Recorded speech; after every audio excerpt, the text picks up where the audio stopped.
토트넘을 상대할 거고요. 이 상대팀의 감독이 되어서 전략을 짜주시면 됩니다. 센터백의 뒷공간과 센터백의 앞공간으로 봤습니다. 이게 이제 3백을 쓸 때나 4백을 쓸 때나 동일하게 나오는 약점들인데, 일단은 우선적으로 3백의 앞쪽, 그러니까 센터백의 앞쪽 공간에서 문제가 발생하는 경우를 먼저 보면, 여기에 대해서 대응하는 형태도 똑같이 대응을 합니다. 그러니까 4-3-3이면 저도 4-3-3 형태를 대응을 똑같이 하는 건데, 기본적으로 토트넘 같은 경우에는 팔리냐하고 벤탄쿠르가 허리 라인에 나오는 경우가 가장 많아요. 그렇기 때문에 이 두 선수가 경기 조율, 그리고 볼 배급 능력, 여러 가지 부분에, 그리고 기동력까지 다양한 부분에서 좀 전방으로 그리고 후방으로의 영향력을 잘 많이 보여줘야 되는데, 사실 3백을 쓸 때나 4백을 쓸 때나 가장 첫 번째로 우선적으로 문제가 되는 건 전방으로의 볼 배급에 문제가 있거든요. 그 전방의 볼 배급은 두 가지가 있는데, 첫 번째로는 판더벤이나 아니면 로메로의 발을 통해서 그냥 다이렉트 롱킥을 전개하는 경우, 사실 여기서 이제 토트넘 팬분들이 가장 많은 좀 불만이 있죠. 계속된 롱킥의 포인트가 잡히다 보니까. 그러면 롱킥이 아니라 차근차근 풀어서 나올 수 있는 경우를 만들어야 되는데,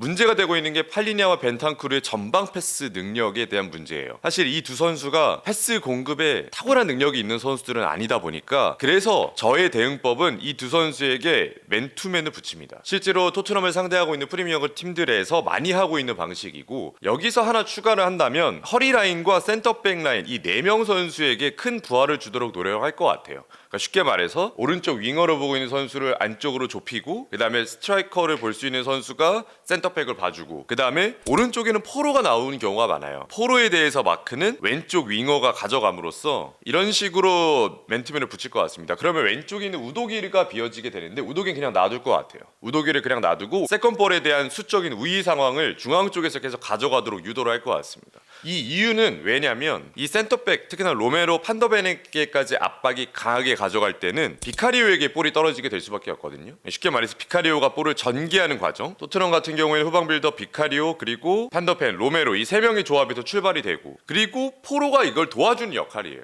포로가 후방 빌드업의 오른쪽 스토퍼처럼 경기를 푸는 역할을 많은데, 이 세 명에게 모두 과부하를 주기 위해서 공격 라인의 선수들을 배치를 한다. 이 포인트가 중요 포인트고, 비카리오의 불안한 발밑을 확장시킬 수 있도록 포인트를 잡는 게 제가 토트넘에 대한 수비 방식으로 가지고 온 겁니다. 3백을 쓸 때도 마찬가지고 4백을 쓸 때도 마찬가지.